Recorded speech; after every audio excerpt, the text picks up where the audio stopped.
तो बच्चों ये हमारा अगला क्वेश्चन है लिक्विडेशन का। ठीक है, तो सबसे पहले क्वेश्चन देख लेते हैं क्या गिवन है हमारे पास। ये हमारे पास क्या है, बैलेंस शीट दी है। ठीक है, ये क्रेडिट बैलेंसेज है, ये डेबिट बैलेंसेज है। ठीक है, कैपिटल दी है हमारे पास। ठीक है, 75 paid, then we have 60 paid, right, then we have 55,000 what preference share capital, then debentures, interest, outstanding creditors. ठीक है, so ये asset side दी है including cash, right? Now the liquidator is entitled to a commission of 3%. ठीक है, कितने percent? 3% on all assets realized except cash. ठीक है, तो मीन्स कि इन सब के ऊपर हमने पेमेंट करनी है उसकी कमीशन की, लेकिन इसके ऊपर नहीं करनी है। ठीक, wait, so 2% on amount distributed among unsecured creditor other than preferential creditors.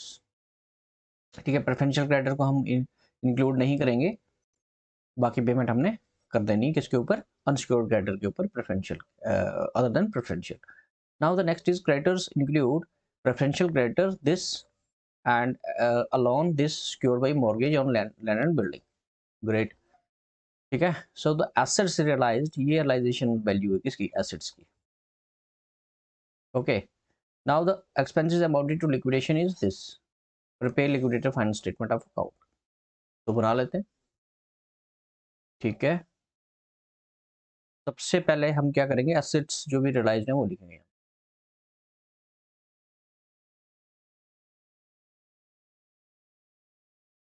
Assets realised, तो cash at bank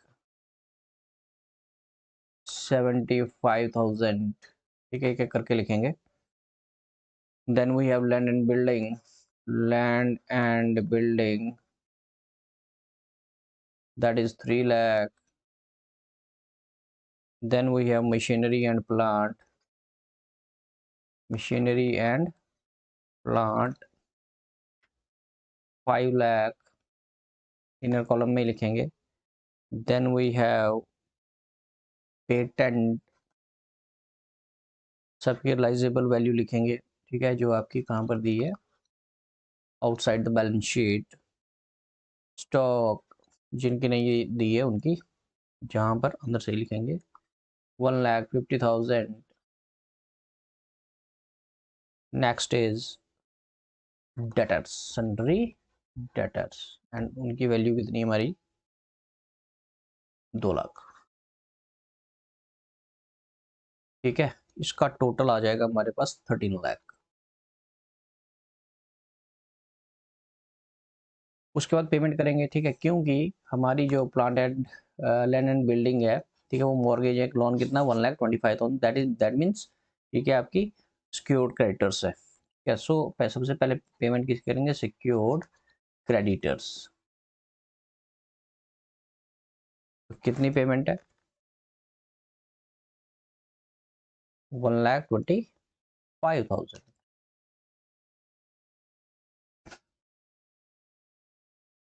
next is expenses, liquidation expenses, liquidation expenses. ठीक है बेटा, वो है हमारे पास 27,250। ठीक है, 27,250। Great. Next is liquidator remuneration, liquidators remuneration. ठीक है, 3% on assets realised, 3% on assets realised. ठीक है, सो एसेट रियलाइज्ड कितनी है हमारी? सिर्फ कैश को छोड़ के बोला इसने। ठीक है, क्वेश्चन अगर आप देखोगे तो कमीशन कितनी बोली? 3% on all assets realise except cash. ठीक है, तो इसमें आपका सिक्योरिटी वाला जो है वो भी आ जाएगा। तो वो कितना बनता है हमारा? सिर्फ कैश माइनस करेंगे 13 लाख में से, कैश कितना हमारा? 75, सो 12,25,000। 12,25,000 के ऊपर हमने क्या करना है? निकालनी है। तो ये कितनी आएगी कमीशन आपकी? ये आ जाएगी हमारी 36,750। 36,750।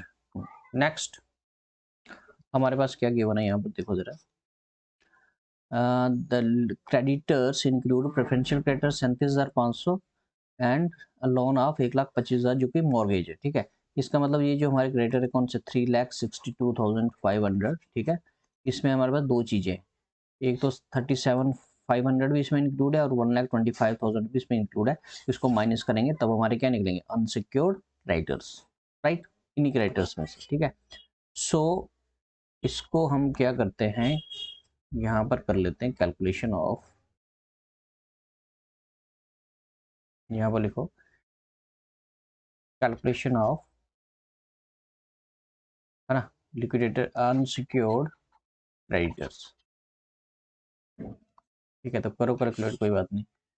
तो हमारे पास टोटल क्रेडिटर कितने हैं, टोटल क्रेडिटर्स है हमारे पास कितने, 3,62,500 as per balance sheet less, जिसमें कि क्या बोल रहा है ये अकॉर्डिंग टू क्वेश्चन कि इसमें प्रेफरेंशियल क्रेडिटर इंक्लूड है, लेस प्रेफरेंशियल क्रेडिटर्स, ठीक है। वो है हमारे पास 37,500, तो कर दो माइनस, ठीक है।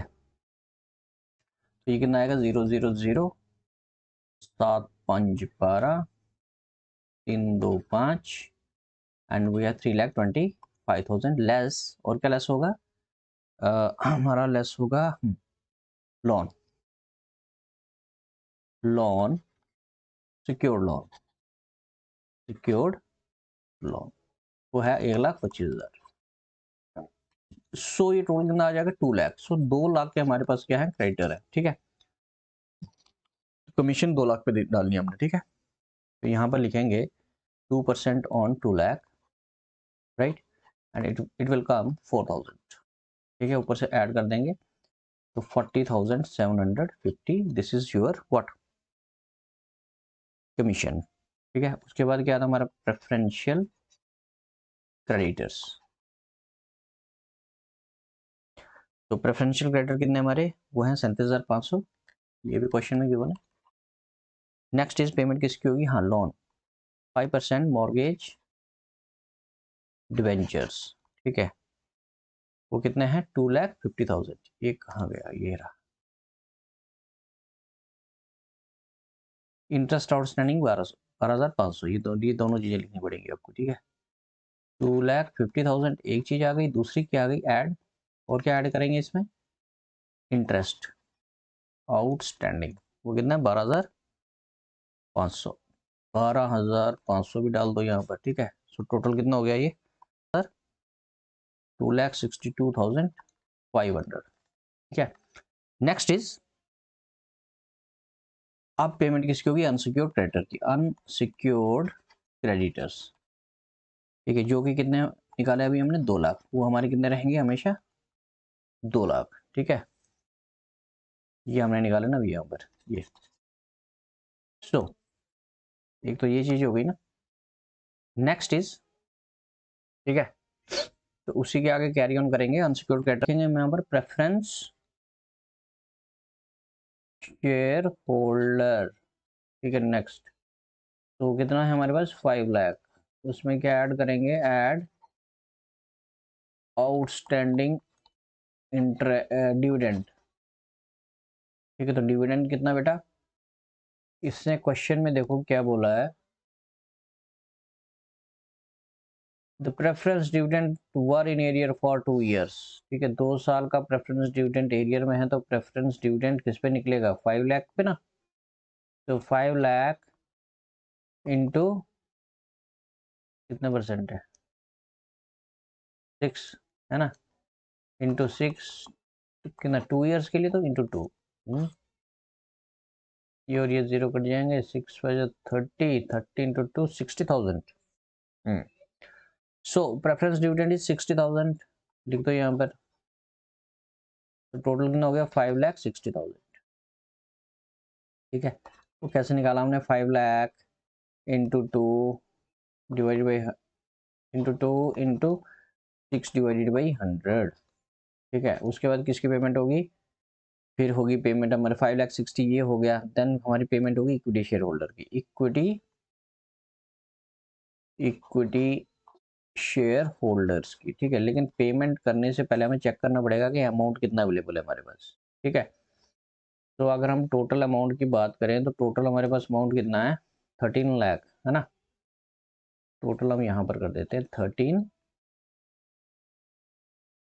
लिख दो जी यहाँ पर 13 लाख, ठीक है।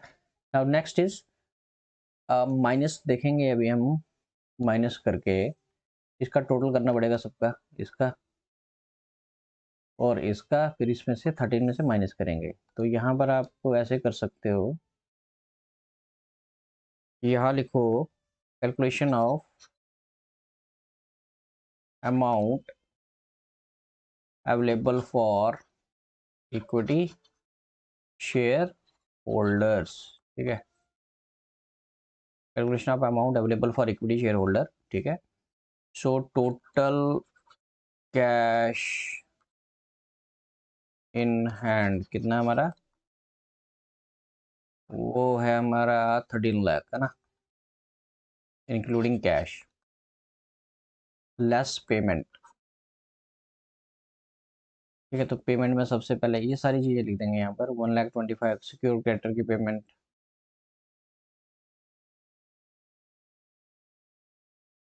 देखो पहले सिक्योर्ड क्रेडिटर्स 1,25,000,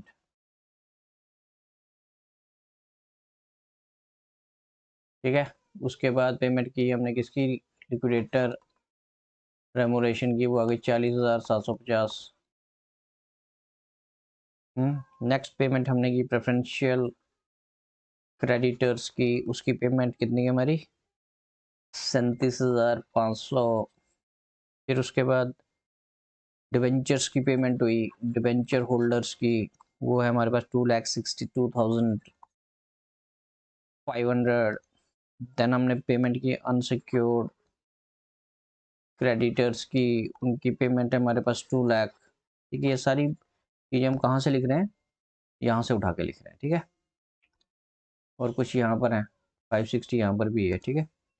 और उसके बाद हमने पेमेंट किसकी की, प्रेफरेंस शेयर होल्डर की। सो जितनी पेमेंट की हमने सारी की सारी लिख दी होंगे 5,60,000।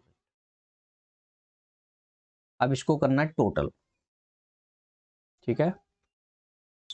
इसका टोटल जो आ रहा है हमारे पास आ रहा है कितना, 12,53,000, 12,53,000, ठीक है। माइनस करने के बाद कितना था, 47,000। So this is the amount available for equity share holder. So ये टोटल हमारे पास कितना आ गया, ये 47,000, ठीक है। Now this amount is available for equity share holder. तो यहाँ पर कितने टाइप के शेयर्स हैं हमारे पास, दो टाइप के शेयर्स हैं। एक तो 2500 जिसपे कि कितनी पेमेंट हुई है, पेड अप वैल्यू जिनकी है 75, और दूसरे हैं 7500 शेयर्स जिनकी पेड अप वैल्यू है 60, ठीक है। तो इनको अब क्या करना अभी हमने, क्योंकि हमारे पास अमाउंट कम पड़ा हुआ है, ठीक है, 47,000, तो पेमेंट भी वैसे ही करनी है, ठीक है। तो अभी हम सबसे पहले क्या करेंगे, जो हमारे 2500 वाले शेयर्स हैं जिन पे कि कितना अमाउंट आया 75, और दूसरे शेयर कौन से हैं 7500 जिन पे कि कितना शेयर, कितना अमाउंट आया 60, ठीक है। तो दोनों का डिफरेंस कितना है 15, ठीक है। इसका मतलब ज़्यादा किसने पे किया इसने, तो सबसे पहले 15 रुपये इनको वापस करेंगे, कितने पे, 2500 पे, ठीक है। तो 2500 इंटू 15, तो कितना आता हमारे पास 37,500, ठीक है। तो इतना अमाउंट पहले हमें उसमें से माइनस करना पड़ेगा, किसमें से, 47,000 में से माइनस करो 37,500, ठीक है। तो ये आ जाता है हमारे पास 9,500, ठीक है। Now this is the actual amount available for equity share holders, ठीक है, टोटल, क्योंकि हमने 15 किसको वापस करने हैं, जो ये वाले हैं, ठीक है। ताकि अब ये दोनों 60-60 हो गए, ठीक है। 15 माइनस करने के बाद ये भी 60 पेड अप है और ये भी 60 पेड अप है, ठीक है। इक्वेट करना है इनको सबसे पहले, ठीक है। तो अगर मैं यहाँ पर लिखूँ 47, है ना, तो इसके बाद आप यहाँ पर कर सकते हो ऐसा कि यहाँ पर लिखा टोटल अमाउंट कितना अवेलेबल है हमारे पास, अमाउंट अवेलेबल, 47 था, उसमें से क्या लेस करेंगे, जो हमने अमाउंट पे करना है उनको, ठीक है। तो लेस 2500 शेयर्स पे 15 रुपीज़ लेस करेंगे, ठीक है। मैंने बताया अभी आपको क्यों। तो वो कितना अमाउंट आता है लेस, एक्सेस अमाउंट ऐसे लिख देते हैं इसको हम, तो थोड़ा सा लिख देते हैं,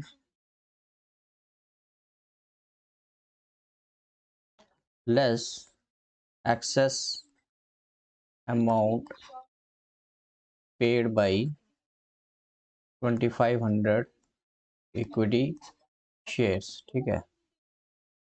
तो वो लिखेंगे हम 2500 इंटू 15, सो आएगा 37,500, ठीक है।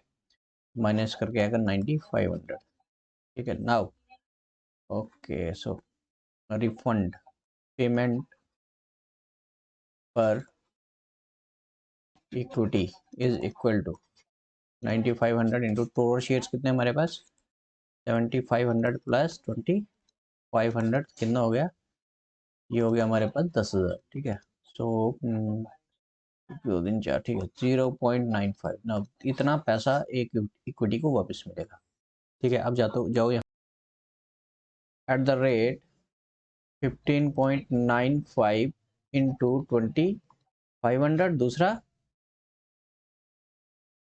ठीक है। दूसरा हम करेंगे एट द रेट ऑफ 95 पैसा 0.95 इंटू, सो बच्चों ये आ गया हमारे पास कितना 15.95 इंटू 2,500, ठीक है। 39,875 और दूसरा कितना आ गया हमारे पास 7,500 इंटू 0.95 एंड दैट इज 7,125,